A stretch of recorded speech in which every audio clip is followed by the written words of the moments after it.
Hello, thanks for joining me.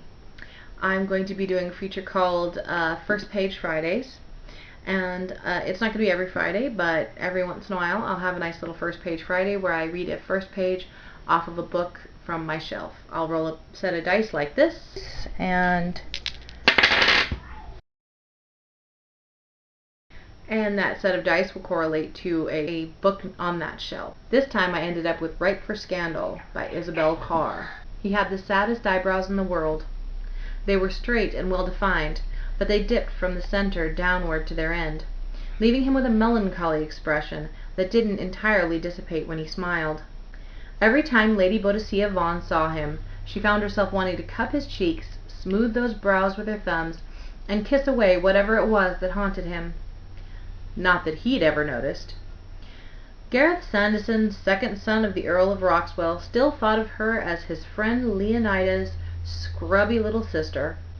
He treated her more as a boy than a woman, when he bothered to acknowledge her existence at all. Mostly, he seemed to do his best to avoid her. As the season progressed, Lady Boadicea found herself missing his taunts, missing his scathing wit and withering set-downs. Fighting with Sanderson was far more interesting than flirting with her London suitors. He might not like her, but he saw her, truly saw her, and sparred with her as an equal, or he had until she'd grown up and made her curtsy to the king. Their roles had changed seemingly overnight. Instead of being her brother's friend, he was a rake to be avoided. Instead of being simply Beau, his friend's baby sister, she was Lady Boadicea, marriageable daughter of a duke. It was maddening. The dance reunited her with her partner, Mr. Nolan, and she dragged her attention away from Sanderson. Nolan smiled at her, brown eyes teasing her for missing her step.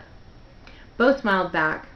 He might be an Irishman with a penchant for too much scent, but he was certainly handsome enough, and the lilt in his voice was charming. Half the ladies in London were enamored with their newest addition, with his pretty coats, gleaming buckles, and fulsome compliments. Sanderson's pale head caught her attention again, and she jerked her eyes away from him. He was standing against the wall, flirting none too shyly with a very married lady cook. Her husband was no doubt in the card-room, oblivious to the set of horns sprouting from his head. The lady and Sanderson were rumored to be lovers, but gossip made such allegations about people on a regular basis. According to the scandalmongers, Beau herself always seemed to be on the cusp of contracting some grand alliance, or on the verge of covering her family in mortification. The scandals she'd nearly caused, or that had nearly been inflicted upon her by various over-eager suitors, didn't bear thinking about. Better by far that the ton's gossips distract themselves with rumors of unsuitable engagements and heartless flirtations. The truth would ruin her. Very good book, very funny, very witty. Definitely recommended. And so that's our First Page Friday. I hope you enjoyed it. I hope you enjoyed the little excerpt from the book. And of course, I'm sure there's a little bit more on Amazon or Barnes & Noble if you go there and read the sample. But that's just a little taste, and I hope you enjoyed it.